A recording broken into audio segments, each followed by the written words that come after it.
Back when I was in my senior year of high school, I used to work weekends at a rural gas station here in my home state of Nebraska. I worked second shift every Saturday and Sunday, so 2 p.m. to around 9 p.m., and early one summer's afternoon, I set off to work with nothing but a few wispy clouds and a clear blue sky. Now call me sentimental, but I love driving around Nebraska. I don't think there's any place quite like it.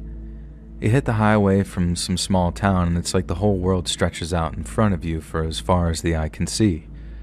There's an almost unbroken skyline, only occasionally interrupted by a windmill, a barn, or a cluster of trees. It can look pretty as a picture on a sunny day, and up until that point, May had brought only sunshine and showers. But as I drove along the highway that afternoon and looked off into the distance, I saw some really scary-looking storm clouds rolling in. The general rule is that most storm clouds look much scarier than they actually are, especially when there's that big wall of angry-looking clouds facing you down like something straight out of the Bible. But most of the time, you get a little rain, you get a little wind, and nothing much else to worry about. However, on this occasion, something told me it was going to be a bad one, and by the time I got to the gas station, the storm warnings were being sounded over by local radio stations. My coworker and I normally did a quick handover, but since we got the storm warnings, we both had a hell of a lot more work on our hands. We had to lock all the windows, then either secure all of our outdoor fixtures or drag them inside, and then we had to inspect the pumps and all that kind of stuff before shutting off the fuel completely. My coworker went off to fuel up the generator just in case we lost power, as I went off to assemble a bunch of flashlights and batteries. And we obviously can't use candles with it being a gas station, so it's a major priority. We already had our designated shelter lined up, the station's office, so after ensuring the first aid kit was fully stocked, we kept the radio tuned up and our ears wide open for weather alerts and other announcements. We figured people would stay home and we'd be in for a pretty turbulent but relatively lonely shift. But we were wrong. One by one, 3 cars rolled into the front over the course of about an hour, 2 driven by single people and the other containing a mom and her 2 young daughters. Wherever they'd been, the path home led directly through the storm, so instead of risking their lives, they came to us and begged for shelter. And we couldn't say no to them. We weren't exactly equipped to shelter that many people, especially not overnight, but there was just no turning them away under these circumstances. We let everybody help themselves to drinks and snacks if they were hungry, mainly to try and calm their nerves as the incoming storm got worse and worse.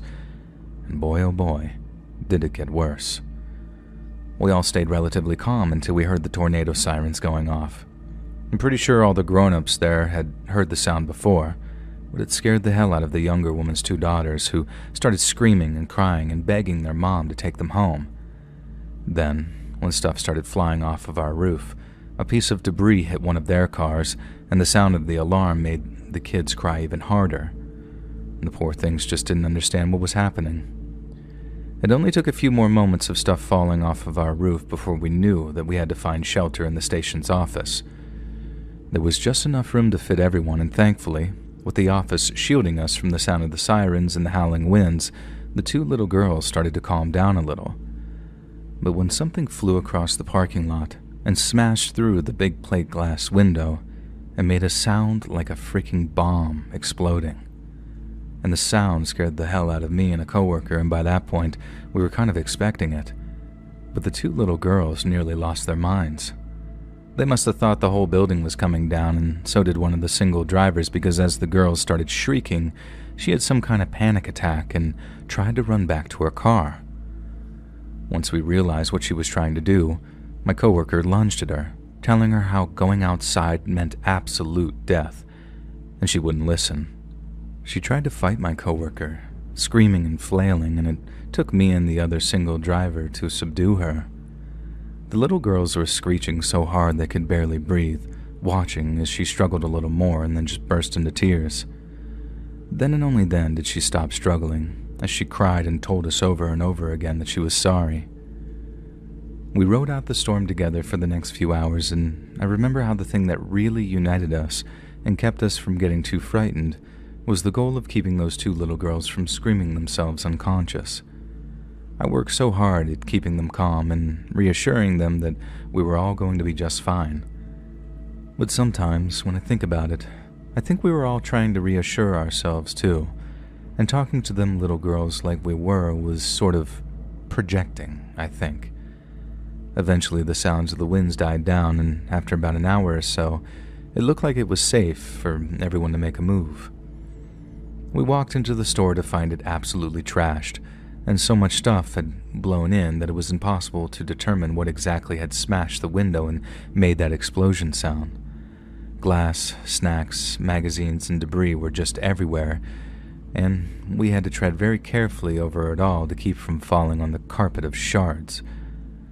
The folks thanked us before they got into their cars, especially the young mom, who thanked the other two drivers for helping keep her daughters calm when she too was almost losing her mind. After that, everyone except me and my coworker went their separate ways, leaving me and him like, what in the hell did we just go through?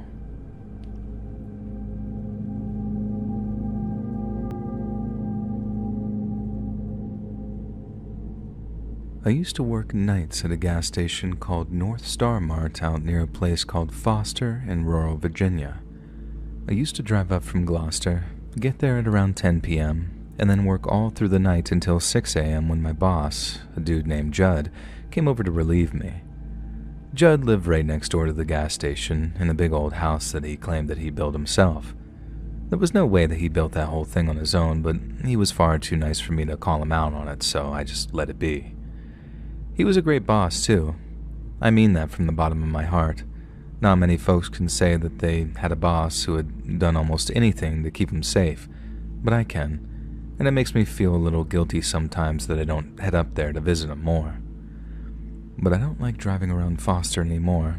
I don't like going anywhere near the place, and by the end of this story, I think you're going to understand why.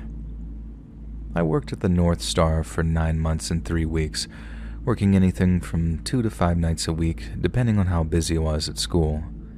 Not a single customer in all the time I worked there ever gave me a single ounce of trouble.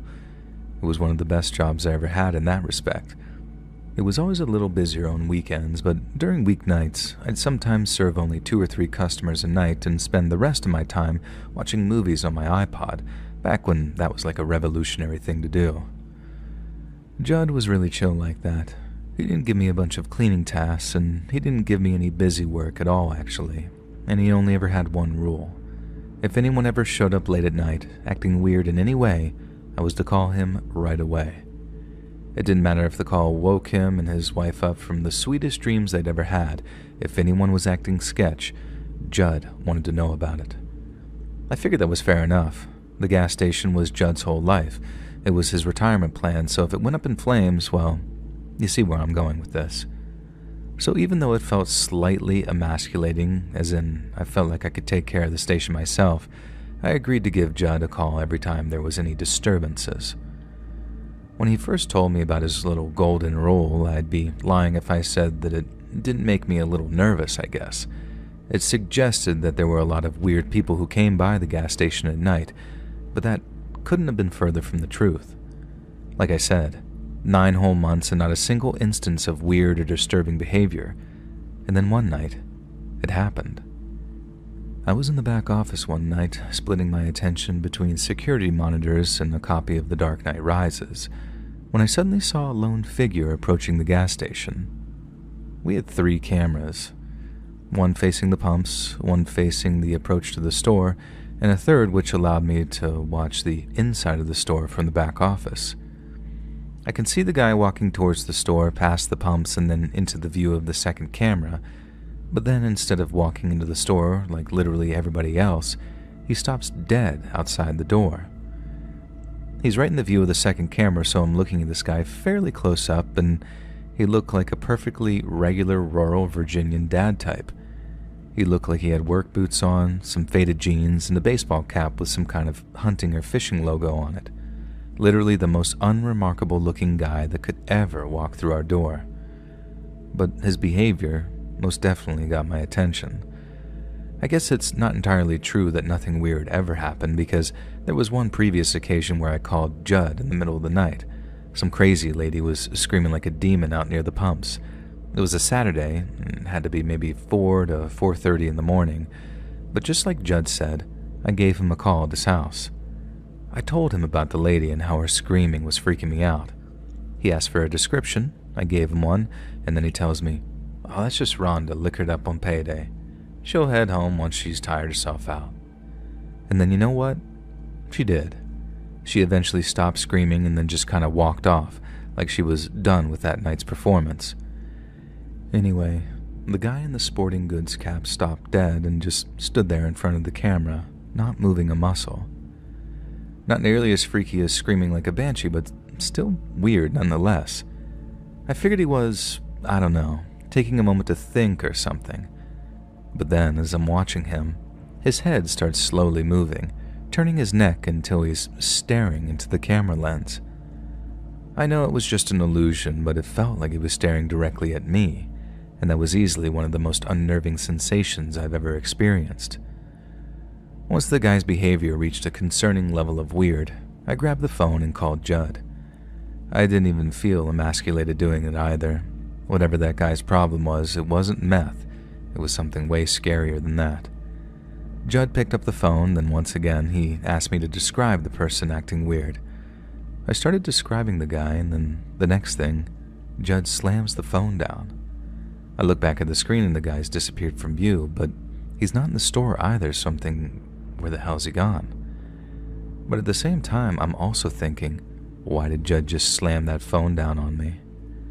He told me to call him if something weird started to happen, and the first time he sounded sleepy but pretty calm, so I was wondering what was so different about that time, when I suddenly see him on the monitors. Judd was running towards the gas station in nothing but his boxer shorts and a wife beater, and he was carrying a shotgun in his hands. He burst into the store and asked me where he is. Then when I say the guy just disappeared, and that I think he just walked off, Judd runs past me into the office to check the monitors. I'm freaking out too, because what the hell is he carrying that shotgun for? But no matter how many times I asked him what's going on, he kept silencing me and telling me that I needed to concentrate as he ran back to the security footage to get a look at the guy's face.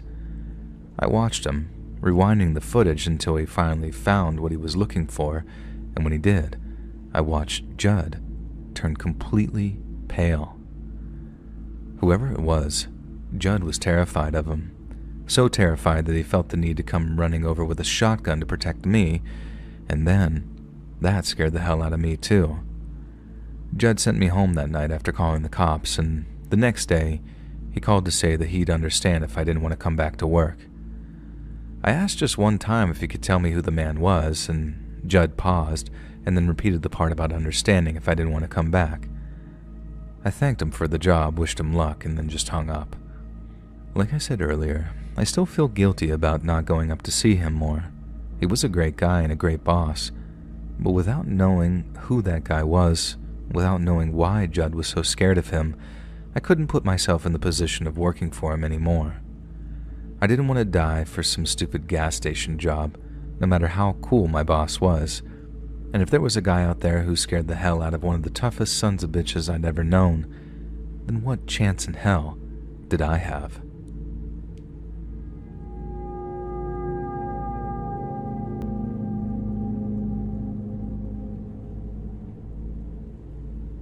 Last November, I turned off the highway into a 2-pump gas station in the middle of nowhere at around 1:30 in the morning. I guess I was kind of zonked from how tired I was, because as I drove my car up to the pump, everything seemed as normal as could be. My eyes were locked on the pump display as I filled my car up, trying my best to not go a penny over $30, so it was only when I walked over to the kiosk to pay that I noticed something was off. The first thing that got my attention was how there was no one manning this kiosk. At first, I just waited, thinking the employee was just taking a quick bathroom break or something of that nature. But then as I started to look around, I realized the driver of the car at the pump in front of me was nowhere to be seen either. They weren't in their car, and they weren't inside the convenience store.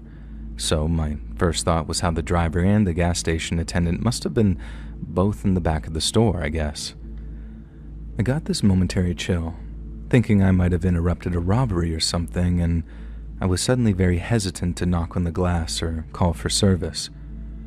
I remember turning to check out the car parked in front of me and thinking, if it's a Honda, then I'm getting out of here. But it looked to me like it was a 2011 3 Series. Now, if you don't know cars, Hondas are easy to steal. BMWs, on the other hand, not so much. And while that didn't completely preclude the possibility that there was a robbery in progress, it reassured me enough that I started knocking on the glass and asking if there was anyone there. I knocked once, and then twice, and then after the third time, I knocked on the glass in as many minutes, and it hit me that something highly unusual was clearly going on. My first thought was to try the door to the convenience store. I'm pretty sure it was supposed to be locked, but when I pushed, the door swung right open for me. I walked up to the counter, calling out, "Hello?" the whole time. And then, thinking there might have been some kind of medical emergency, I jumped the counter and took a look around the back of the store. There was a bathroom and a storage room and a small office, but all three were unlocked and empty. Then and only then did I realize that the entire gas station was completely deserted. I checked around the back just to be sure, but I figured that there'd be no one there. And then once I was 100% sure something seriously weird was going on, I pulled out my phone and got ready to dial 911. I wasn't still 100% sure what to do, so I called out hello again, but much louder. And when that got no response, I called the cops. I could tell that, at first anyway, that the dispatcher thought that I was just some jerk customer who was angry my gas station attendant wasn't there when I needed them. But once I properly explained that there was literally no one to be found anywhere on the premises or elsewhere, she started to take my call a little more seriously. She asked where I was, and when I told her, she asked if it looked like there had been a robbery. I remember asking, how the hell would I know? But she explained that if there had been a robbery recently, an employee might still be hiding somewhere. And I felt this sort of twinge of frustration because, like I said, I'd looked probably everywhere except the dumpster around the side of the gas station, and as I'm walking back from checking out the highway for signs of life, I just so happened to be passing it as the thought to open it popped into my head. I wanted to be able to say to the dispatcher, "There, I even checked the station's dumpster. There's definitely nobody here, ma'am." But when I opened the dumpster, there they were. I only caught a glimpse of what was inside before I dropped the lid of that dumpster and backed off like the thing was radioactive. But a glimpse was enough for me. There were 2 bodies in there, all bent out of shape with dark stains all over their clothes, and one of them was almost certainly wearing a gas station uniform. I remember saying something like, "Oh, Jesus, oh my God," pacing away from the dumpster in a state of total shock, with the dispatcher in my ear. Sir, tell me what's going on, sir." And I told her, "They're in the dumpster. Jesus fucking Christ, they're in the goddamn dumpster." The cops arrived in about 10 to 15 minutes, and by then I'd run off near to the highway to puke up all the contents of my stomach.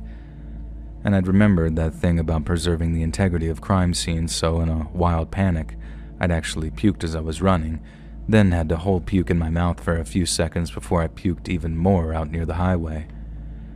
And after that, I just walked back and forth hitting my vape until I saw a cop car heading towards me down the highway, and then after talking to one of the officers for a few minutes, he told me I was free to leave.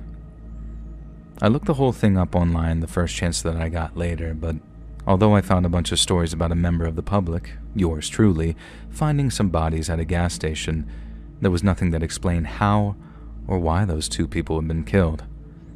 And ever since, I've always been extra careful while driving at night, both in the sense that I keep a very close eye on my fuel gauge and try to avoid any nocturnal pit stops, but also, if a gas station looks a little too quiet, I'll avoid it altogether and just head to the next one.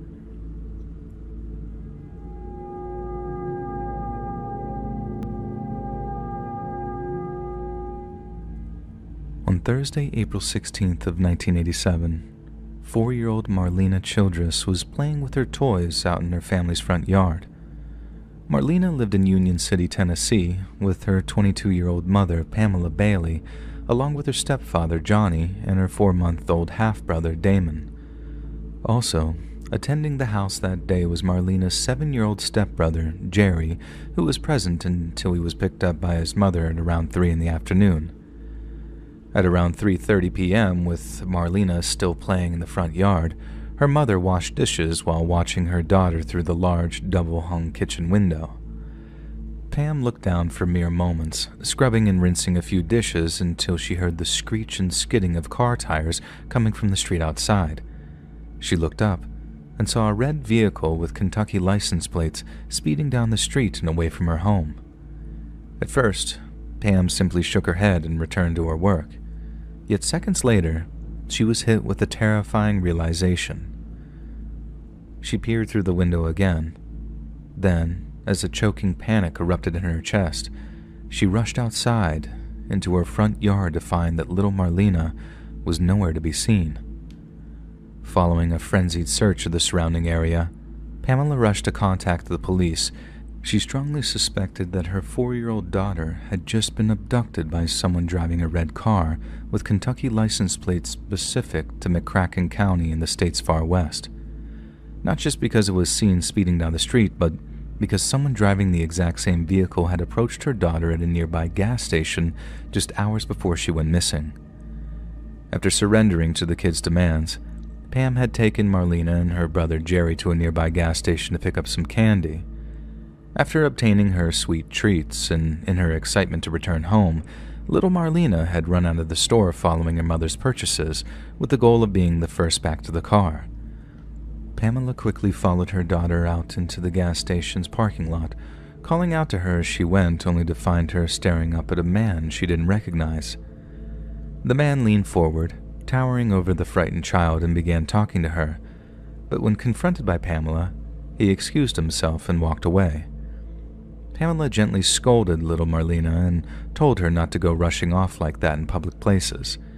Then, as her tearful daughter apologized, Pam traced the strange man's path and saw him climbing into the driver's seat of a red car with McCracken County plates. Officers from the Union City Police Department rushed to apprehend their suspect and tracked him down to his old Kentucky home. He seemed surprised by their arrival, admitted to having talked to the little girl at the gas station back in Tennessee, and even consented to a brief search of his home to confirm Marlena wasn't there. Police all but ruled him out as a suspect, and after extensive interviews with Marlena's stepfather, as well as her biological father, they too were cleared of suspicion. The investigation continued for another 6 weeks, with police becoming more and more exasperated with the lack of progress, until one day, a deeply shocking confession rocked the local community. On June 8th of 1987, Pam was talking with a private investigator named Stan Cavness. Cavness had been hired at the behest of Pam's family, who were frustrated with the tepid progress of investigating police. And one day, he and Pamela were conducting a tape-recorded interview. Pamela began talking about the day Marlena went missing and how her misbehavior was becoming increasingly unmanageable. Marlena's behavior got worse and worse while Pam got more and more stressed. Then finally, after a bout of near riotous misconduct, Pamela snapped, spun around, and struck her daughter on the back of the head. She hit with such force that little Marlena wobbled, took a tumble, then struck her head on the corner of a nearby table as she fell. Pamela rushed to her daughter's aid, but was horrified to discover that smashing her temple against a pointed wooden corner had suddenly and quite definitely killed her. Pamela continued her confession, fully aware that she was being recorded, telling Cavness that once she realized Marlena was dead, she'd hidden her body in the trunk of her car. She then drove said vehicle to the nearby town of Martin, where she contacted a family friend named P.L. Summers and arranged to meet him at a bridge on Campground Road. There, they carried the dead girl's corpse from the trunk of Pam's car and then tossed it into Obion River. Investigator Stan Cavness was stunned. He asked Pamela to confirm that what she was saying was the truth, Then when she nodded, he informed her of his obligation to inform the police. On the tape, a tearful Pamela states that she understands, then Cabness pushed a button and the recording ends. Cabness immediately contacted the Union City Police Department, with whom he'd already been working closely with, and informed them of Pamela's shocking confession. She was subsequently arrested on charges of second-degree murder, and a team of highly trained police divers were sent to trawl the Obion for any trace of Marlena's remains.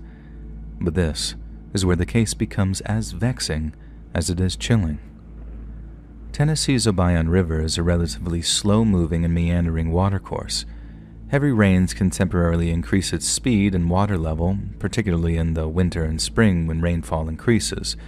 But in its natural state, much of the Obion consists of slow-moving waters, especially in the lower stretches, where it flows at a much more leisurely pace as it approaches the Great Mississippi. According to Pamela, she and her friend had tossed her late daughter's body into the water during the small hours of April 17th, a time when most of the spring rains had come and gone. This meant that by early June, a team of divers would most certainly have been able to recover any human remains that were tossed into the Obion just 2 months prior. But strangely, despite an intense search that spanned multiple days, not a single trace of Marlena's body could be found. Curious regarding the inconsistency in her story, homicide detectives visited Pamela whilst in custody and asked her to confirm the location of the dumping site. It was here that Pamela once again shocked investigators by recanting her entire confession. Pamela explained that just days prior to the taped confession with Stan Cabness, she'd been released from a psychiatric hospital. The stress of losing her daughter had been too much to bear, so after a brief stay under the care of medical professionals, she was released having been prescribed a cocktail of antidepressants. Pam then claimed that not only had she been high as a kite during the taped conversation with Cabness, but he'd heavily intimidated her prior to its recording, having used the threat of the electric chair to coerce a confession. Police then asked her what involvement, if any, her friend P.L. Summers had in her daughter's disappearance, and Pam made yet another astonishing claim. Summers wasn't her friend. He'd been her lifelong abuser, and it was he that had abducted and murdered little Marlena. According to Pamela, Summers' interest in her would wax and wane. Sometimes he'd be a constant menace, demanding satisfaction whenever the mood took him. Other times, he'd leave her in peace for months on end, but he always came back for more. Then one day, after Summers called to arrange a date, she decided that enough was enough. Summers stopped by, but instead of giving in to him, Pamela fought off his advances and then threatened to call the police. Summers' response was to threaten Marlena's life, and then a few weeks later, there's a screech of tires while she's washing dishes and her little girl was gone. A decidedly puzzled pair of homicide detectives then paid a visit to P.L. Summers at his home. There, they informed him of the accusations, and his reaction was incredulous. Summers categorically denied Pamela's shocking claim and retorted by painting her as a liar of pathological proportions. He stated he and Pamela had shared a brief dalliance many years ago, and that he didn't even know that she had a daughter, let alone kidnapped and murdered her. Police then asked Summers if he had an alibi for the day of Marlena's abduction. He responded by listing several, all of which proved credible when cross-referenced by detectives. Police had no choice but to rule Summers out as a potential suspect, but here's where the story takes another unexpected turn. Just months later, P.L. Summers was arrested on charges of molesting a 9-year-old boy. An article from the Kentucky-based Paducah Sun, dated September 30th of 1987, states that a 65-year-old named P.L. Summers was arrested the previous afternoon on charges of aggravated battery. And what's more, Summers was arrested after a traumatized child approached their parents. He wasn't caught at the scene. It wasn't some kind of sting. Summers was visited at his home at around 4 hours after the attack. Unless the 9-year-old he was accused of molesting had a photographic memory and a talent for articulating the finer details of a person's appearance, It's safe to say that the police considered him a suspect due to his history of child abuse. As it turns out, there was some degree of truth to Pamela's frightful claims, but the fate of her daughter remained a deeply troubling mystery. Many police officers doubted Pam's story and others doubted her sanity, but all agreed that without a body or any other kind of solid evidence, the chance of getting a conviction was highly improbable. Free to move on with their life, Pamela Bailey found that she couldn't continue living in Union City and relocated to Mayfield, Kentucky, around 40 miles northeast of her childhood home. 2 years later, sometime in early 1990, Pamela gave birth to a son that she named Casey, and for 12 long years they lived in peace and harmony. Then, on April 22nd of 2002, just a few months after Casey's 12th birthday, Pamela told her young son that she had a surprise for him and asked him to put on a blindfold. Casey did as she was told before his mother led him out to the car and helped her son into the passenger seat. 6 days prior marked the 15th anniversary of Marlena's disappearance. She would have been 19 years old had she been alive. Pamela drove her son all the way to the mystery destination she'd picked out, then carefully helped him from the passenger seat and led him off into the unknown. Casey kept asking if he could take off the blindfold, yet his mother told him no, that he had to wait until the right moment. He felt grass, soft and spongy under the soles of his sneakers, and then suddenly, his mother brought him to an abrupt halt and told him to take off his blindfold. When Casey did so, his first reaction was utter confusion. He believed his mother was taking him somewhere exciting or fun, potentially as a belated birthday present. Instead, she'd taken him to a cemetery. Casey looked around, wondering what in the world his mother was thinking, when he suddenly spotted a clue to the purpose of their visit. Before him, a single word was etched into a small, child-sized gravestone. "Son," it said. Casey turned to see his mother brandishing a knife. He tried to run, but she grabbed his shirt, stabbing him once in the back of the neck and twice through the flesh atop his shoulder. Thankfully, Casey's quick thinking and decisive action saved his life. His dynamic movement meant the stab wounds inflicted by his own mother were only relatively minor. He escaped, sought help, and then fully recovered following a brief stay in a hospital. Pamela was once again arrested on charges of harming one of her own children, but when questioned, claimed that she had no memory of the event and must have blacked out for the duration. She was subsequently charged with attempted murder, but after a period of legal wrangling ended up pleading no contest to charges of second-degree assault. She received a 10-year prison sentence, but was released after serving just 2/3 of her time. And while she was in prison, police took the opportunity to reopen the investigation into the disappearance of Marlena Childress. But despite their best efforts, they were unable to make any solid progress in their investigation. Some detectives remained firm in their position that Pam, who had already admitted to harming one of her children, was responsible for Marlena's death. Others weren't so sure. According to one former homicide detective, there was a potentially credible sighting of Marlena at a Memphis hair salon just 6 days after she went missing. 2 hairstylists claimed that a girl with a strong resemblance to Marlena was brought into their salon by 2 grown women who also appeared to be the guardian of a similarly aged boy. The women asked for the little girl's hair to be styled, but during the cut, the little girl kept sobbing and saying that she wanted her mother. The stylist claimed the women referred to the girl as Marlena, but thought very little of the encounter until they saw the girl's picture in a local newspaper, at which point they seemed convinced that little Marlena and the sobbing child were one and the same. Following the reported sighting, Marlena's maternal grandfather drove all the way to Memphis to personally verify the story. LaWade Strickland tracked down one of the women that had reportedly brought Marlena for a haircut, but after she was questioned by police, it was determined the little girl had not been his missing granddaughter. Yet in their haste to pursue more recent leads, investigators appear to have neglected what is arguably their strongest avenue of investigation, the man in the red car.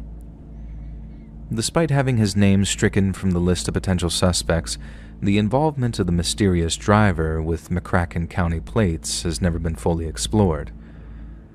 Not only was his vehicle spotted speeding away from the scene of Marlena's abduction, but they just so happened to bump into one another in a gas station parking lot just hours before. Police seem to have assumed that since Marlena was sitting on the man's couch or at his kitchen table, she couldn't possibly have been present in the home, yet their search appears to have been skin deep. The driver could have drugged Marlena to keep her quiet before secreting her away in a very discreet hiding place. Alternatively, he could have handed Marlena off to an accomplice in the hours between speeding away from her home and arriving back in McCracken County on the other side of the Kentucky-Tennessee state line. It's entirely possible that Pamela was in cahoots with this mystery driver and made a calculated decision to confuse and frustrate any subsequent investigation by claiming that she had been her daughter's killer. But if that was the case, why arrange for her daughter to be abducted in the first place? If 22-year-old Pam believed that she was too young to be a full-time mother, she could have easily placed her daughter into adoptive care. But that would have come with a degree of stigma, a sense that she'd given up. However, arrange for Marlena to go missing, especially if it happened during a brief lapse in her otherwise attentive care, that would leave Pam blameless. But what if Pam had a little more to gain than just her freedom? What if she lied about her daughter's fate in order to mask an immense personal gain? What if Pamela Bailey sold her child? Between 1924 and 1960, a woman from Memphis named Georgia Tan stole and sold up to 5,000 different children. Operating under the cover of her position at the Tennessee Children's Home Society, Tan arranged for the children to be adopted in exchange for vast sums of cash. She performed no background checks on the people she sold children to, meaning there's a good chance that she deliberately sold children to people who would exploit their labor or exploit their innocence. Tan charged anywhere from $700 to $10,000, and during a speech in 1944, had the audacity to accuse other adoption agencies of trafficking vulnerable children for profit. Incredibly, one child stolen and sold by Georgia Tan grew up to be a household name. Born as Fred Phillips, the infant boy was sold to Kathleen and Richard Fleer sometime in early 1949 or 1950, who went on to settle in the state of Minnesota before renaming the boy Richard. The boy grew up an athlete, and by the early 1970s was well on his way to becoming the styling, profiling, limousine-riding, jet-flying, kiss-stealing, wheeling and dealing son of a gun, Rick, the Nature Boy Flair. The point is that even some of America's most beloved public figures were once bought and sold as children. Sadly, Georgia Tan died of uterine cancer 3 days before the state filed charges against her, and thus escaped justice. But there's no evidence that the network she operated was effectively dismantled.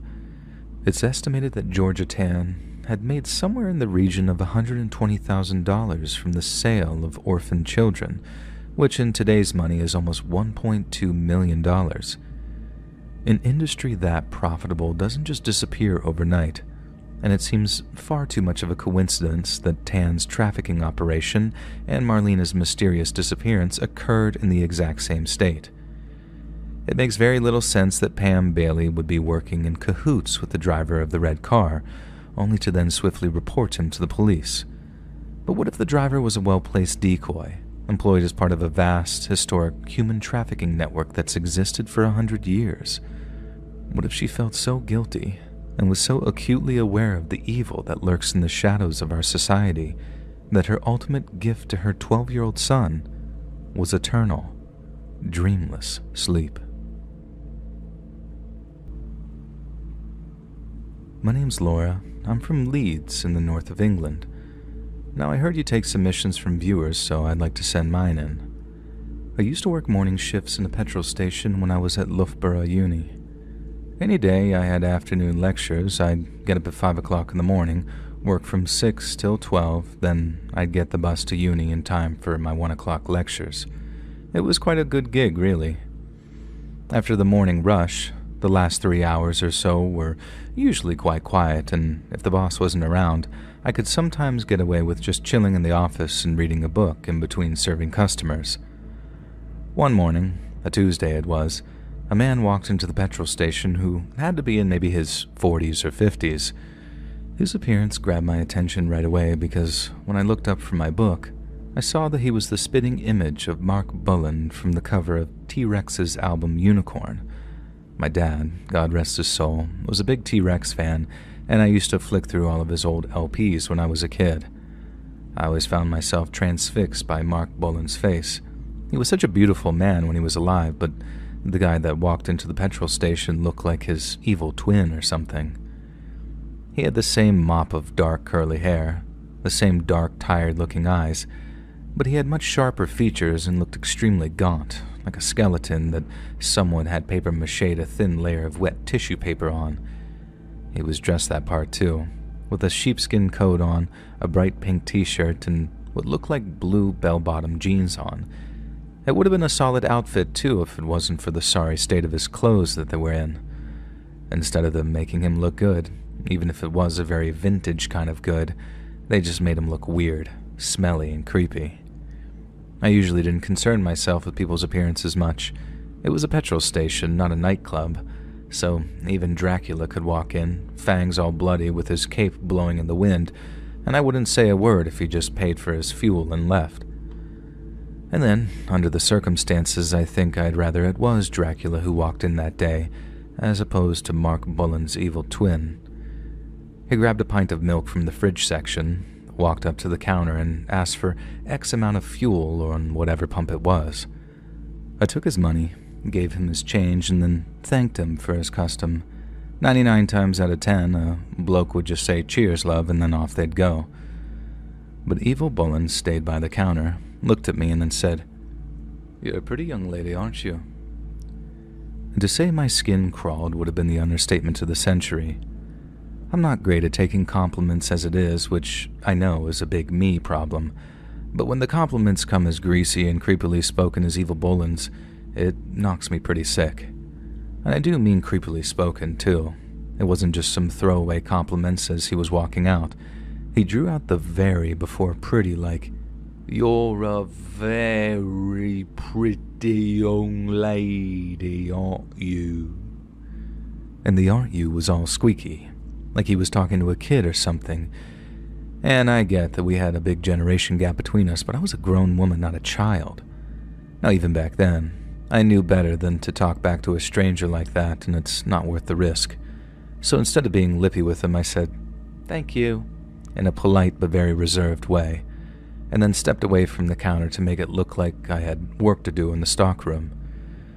It was a trick that I'd used once or twice, a gesture that said, "I'd love to stop and chat, but duty calls." And for the most part, the men attempting to flirt with me took the hint and made their way back to their cars. But in Evil Bullen's case, I turned my back on him and he immediately asked, "Where are you going?" And with as pleasant a smile as I could manage, I turned back and I was about to tell him I was off into the storage room to carry on my stock count, always a solid excuse, when he said, "Don't walk away from me. I'm trying to talk to you." There was just a hint of aggression creeping into his voice when he said it too, just enough to get me thinking, uh-oh, this guy's going to be a problem, isn't he? I started explaining that as much as I'd like to stop and chat, I had work to do. My exact words were, "I'm on the clock," to which he replied, "Well, I'm a customer," and then started telling me how he didn't often get to talk to a girl as pretty as me, so he wanted to make the most of it. I tried telling him that as much as I appreciated the compliment, I'd get into trouble with my boss if I didn't complete my assigned workload. Evil Bullen just waved away my concerns and then told me, "I'll deal with your boss if he complains." Then, just as I was about to reply, he told me, "Well, I wish I was as pretty as you." I know some of you might be thinking I'm a bit full of myself, dropping the word pretty a lot, but it was verbatim what he was saying to me. I'm not just using this whole thing to drop a not-so-subtle humble brag, and also I'm bad at handling compliments as it is, but for a grown man to say I wish I was as pretty as you in this slimy, lecherous way was just this whole new level of cringe for me. And in response, the only thing that came to mind for me was to say something about how inappropriate that was in a professional setting. And while I was sure his intentions were pure, self-preservative flattery, by the way, I didn't appreciate him commenting on my appearance. And the guy just laughed like this short chuckle and snort and then asked me, "Don't you like being pretty?" And for the first time in our conversation, I couldn't think of a response, either professional or heartfelt. I just wanted to run into the stockroom, slam the door, and kick the crap out of a few cardboard boxes while pretending that they were Evil Bullen's ball sack. But I was scared that if I did, he might follow me. So instead, I tried my best to stand my ground and repeated that I didn't appreciate his tone or his question, and I then told him that if he didn't leave the premises, I'd call the police. A little bit more of that aggression crept into his voice, and he asked me, "What? You really gonna call the bloody police just 'cause someone called you pretty? Are you taking the piss?" I didn't even want to engage with him, so I just asked him to leave and added some preemptive thanks to make my point. There was a bit more to and fro, with him saying how he was a customer and wasn't going to leave, and then when I pulled out my phone as if to say, "I really am about to call 999, he says this, "You know, if I looked like you, I'd just stay at home all day without a stitch of clothing on, just staring at myself in the mirror." And to this day, that's still one of the most skin-crawlingly creepy things a man has ever said to me, and at the time, I was so angry I could have screamed. But I tried my very best to keep my cool and just asked him to leave again. Bullen's evil twin started going off on one about how I needed to learn to take compliments, and then said he wished he got half the amount of attention that I did, which was just a bizarre thing to say because he didn't even know me. I just kept asking him to leave on repeat, assuming it was just a matter of time before he ran out of steam and did leave. But he kept going, and going, and going. He started saying something about how depressed I'd be when I got older and lost my looks. How, once they'd been taken away from me, I'd be nothing but a pathetic, undesirable waste of oxygen, and I'd end up sticking my head in an oven. This guy was off his rocker, and that comment really pushed me closer to the edge in terms of just snapping and screaming at him. But I just gripped my teeth and repeated myself for the umpteenth time that he needed to leave. And that's when he said, "If you don't want the attention, if you don't like being pretty, then I can make you not so pretty if you want." And the threat immediately silenced me, but it didn't paralyze me. And the second after he said that, I brought up on my phone that I had dialed the police, and then I asked for them.